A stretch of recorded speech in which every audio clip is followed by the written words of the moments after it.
तुनिशा के मामा का बड़ा दावा, कहा आरोपी शिजान से मिलने के बाद तुनिशा के व्यवहार में आए थे कई बदलाव, उसने हिजाब पहनना शुरू किया था।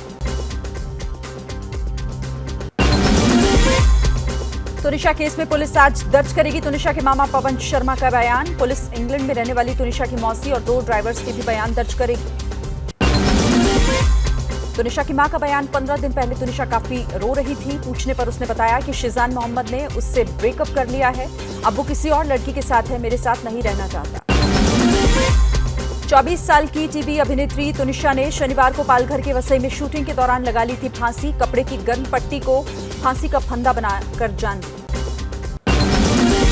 तुनिशा की आत्महत्या से 1 घंटे पहले तुनिशा की मां ने की थी शिजान से बात। पुलिस जानना चाहती है कि आखिर इस बातचीत में क्या बातें हुई थी। पुलिस विनीता का बयान दोबारा दर्ज करेगी। शिजान को वसई कोर्ट ने 2 दिन की पुलिस हिरासत में भेजा। पुलिस ने वसई कोर्ट को बताया मौत के दिन शिजान और उसकी सीक्रेट गर्लफ्रेंड के बीच 1.5 घंटे बातचीत हुई। बातचीत से नाराज थी तुनिशा। केंद्रीय मंत्री रामदास आठवले तुनिशा के परिवार वालों से मिलने उनके घर पहुंचे। एक्टर तुनिशा ने शूटिंग के दौरान फंदे से लटककर जान दे दी। तुनिशा केस में कूदी कंगना, 1 से ज्यादा शादियां करने पर रोक लगाने की कानून बनाने की पीएम मोदी से अपील की। कहा तुनिशा ने आत्महत्या नहीं की, उसकी हत्या हुई। चीन में हाहाकार के बीच भारत में भी बढ़ने लगे हैं मरीज। 24 घंटे में 268 नए मामले सामने आए।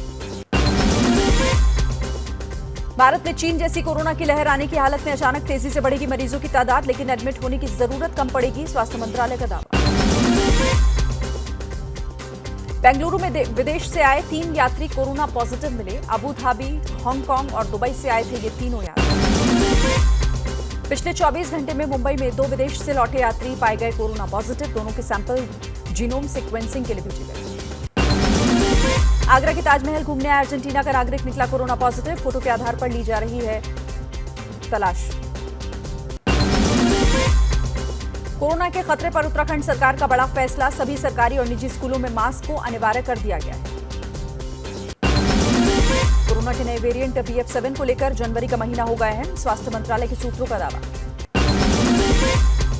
चीन समेत 6 देशों से आने वाले हवाई यात्रियों के लिए कोरोना जांच होगी जरूरी। चीन के अलावा सिंगापुर, जापान, थाईलैंड, दक्षिण कोरिया और हांगकांग शामिल। PFI के खिलाफ NIA की बड़ी कार्रवाई। केरल में 58 जगहों पर NIA का छापा। पाबंदी के बाद भी सक्रिय रह रहे PFI के नेताओं पर कसा शिकंजा।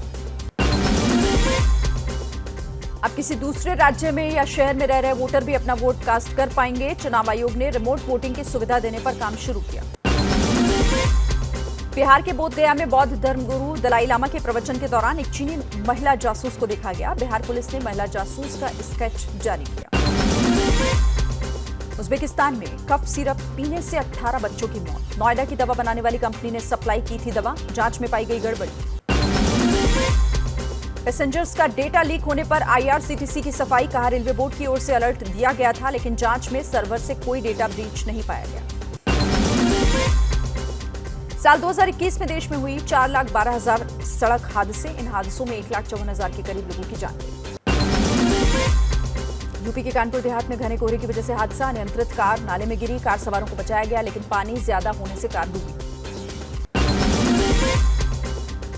यूपी के मऊ में एक युवक को बीच रास्ते पर गोली मार दी गई, घायल को अस्पताल में एडमिट कराया गया। पॉलिटेक्निक 3rd ईयर का छात्र है पीड़ित। कोयंबटूर ब्लास्ट केस में NIA को मिली बड़ी सफलता, 2 और आतंकी गिरफ्तार। 23 अक्टूबर को कोट्टई ईश्वरन मंदिर के बाहर एक कार में धमाका हुआ था। आंध्र प्रदेश के नेल्लोर में TDP अध्यक्ष चंद्रबाबू नायडू की रैली के दौरान भगदड़, 8 लोगों की मौत। TDP का मृतकों के परिजनों को 10-10 लाख मुआवजा देने का ऐलान। यूपी के मेरठ में IIMT कॉलेज में छात्रों के 2 गुटों में हिंसक झड़प, पत्थरबाजी के बाद कई राउंड गोलियां चली। पश्चिम बंगाल के हावड़ा में झारखंड की एक्ट्रेस रिया उर्फ ईशा आलिया मर्डर केस में नया मोड़। रिया के पति प्रकाश सिंह को पुलिस ने गिरफ्तार किया। राजस्थान के जोधपुर में चोरों ने ध्यान भटकाकर कार में रखे लैपटॉप, पैसे और गहने से भरा हुआ बैग लेकर फरार हो गए। आंध्र प्रदेश के प्रकाशम में नेशनल हाईवे 16 पर लड़ाकू विमान उतारने का ट्रायल किया गया। मुंबई में बोले कांग्रेस अध्यक्ष खड़गे, आज भारत की मूल भावना पर हमला हो रहा है, नफरत की खाई खोदी जा रही है। कांग्रेस नेता इमरान प्रतापगढ़ी ने कहा, मेरी खुशनसीबी है कि मैं इस दौर के गांधी काल में पैदा हुआ। राहुल गांधी के साथ देश में इस वक्त के अंग्रेजों से लड़ रहा हूं। मुंबई में लव जिहाद को लेकर बीजेपी पर इमरान प्रतापगढ़ी का निशाना, कहा बीजेपी के लोगों को साहित्य की समझ नहीं। तेजस्वी सीएम के सवाल पर बोले नीतीश के मंत्री विजय चौधरी, जनता तय करेगी सीएम और पीएम का उम्मीदवार। नीतीश ने कहा था 2025 का चुनाव तेजस्वी के नेतृत्व में लड़ा जाएगा। साध्वी प्रज्ञा ठाकुर के खिलाफ कांग्रेस की ओर से शिकायत दर्ज। कर्नाटक के शिवमोगा में साध्वी प्रज्ञा ने चाकू को लेकर दिया था। उत्तराखंड में शीतलहर और कोहरे का कहर। हरिद्वार में 2 दिन के लिए स्कूल बंद किए गए। उधम सिंह नगर और हरिद्वार में शीतलहर और कोहरे का अलर्ट। 29 और 30 दिसंबर को उत्तराखंड के पर्वतीय जनपदों में मौसम विभाग ने हल्की बारिश और बर्फबारी की संभावना जताई। आज भी गिरावट के साथ खुला शेयर बाजार। सेंसेक्स 314 अंकों की गिरावट के साथ 60,595 पर खुला। डॉलर के मुकाबले रुपया 7 पैसे और गिरा। $1 की कीमत 82 रुपये 85 पैसे। भारत ऑस्ट्रेलिया के बीच व्यापार को लेकर समझौता आज से लागू। कई प्रोडक्ट ड्यूटी फ्री होंगे। 45 से 50 बिलियन $US तक पहुंचाने में मदद मिलेगी। बंगाल बीजेपी का दावा, टीएमसी ने करवाए सिंगर अरिजीत सिंह के शो कैंसिल। सिंगर ने फिल्म फेस्टिवल के दौरान गाया था रंग दे तू मोहे गेरुआ गाना। शो कैंसिल विवाद पर बीजेपी नेता अमित मालवीय ने चुटकी ली। लिखा, अरिजीत ने रंग दे गेरुआ गाना गाया तो सरकार ने उसके शो को कैंसिल करवा दिया। क्या मजबूरी है मेरी, बताइए। मैं अभी आपको बताती हूँ कि मैंने ओए होए होए होए नमकीन के चटकारे लेते हुए टकटकी मार के डिबेट शो को पॉज रिपीट कर करके देख रहे हैं जोगिंदर जी। इनकी तरह आप भी देखें अपनी फेवरेट डिबेट्स को रिपीट कर और डाउनलोड कीजिए एबीपी लाइव ऐप अपने स्मार्ट टीवी पर।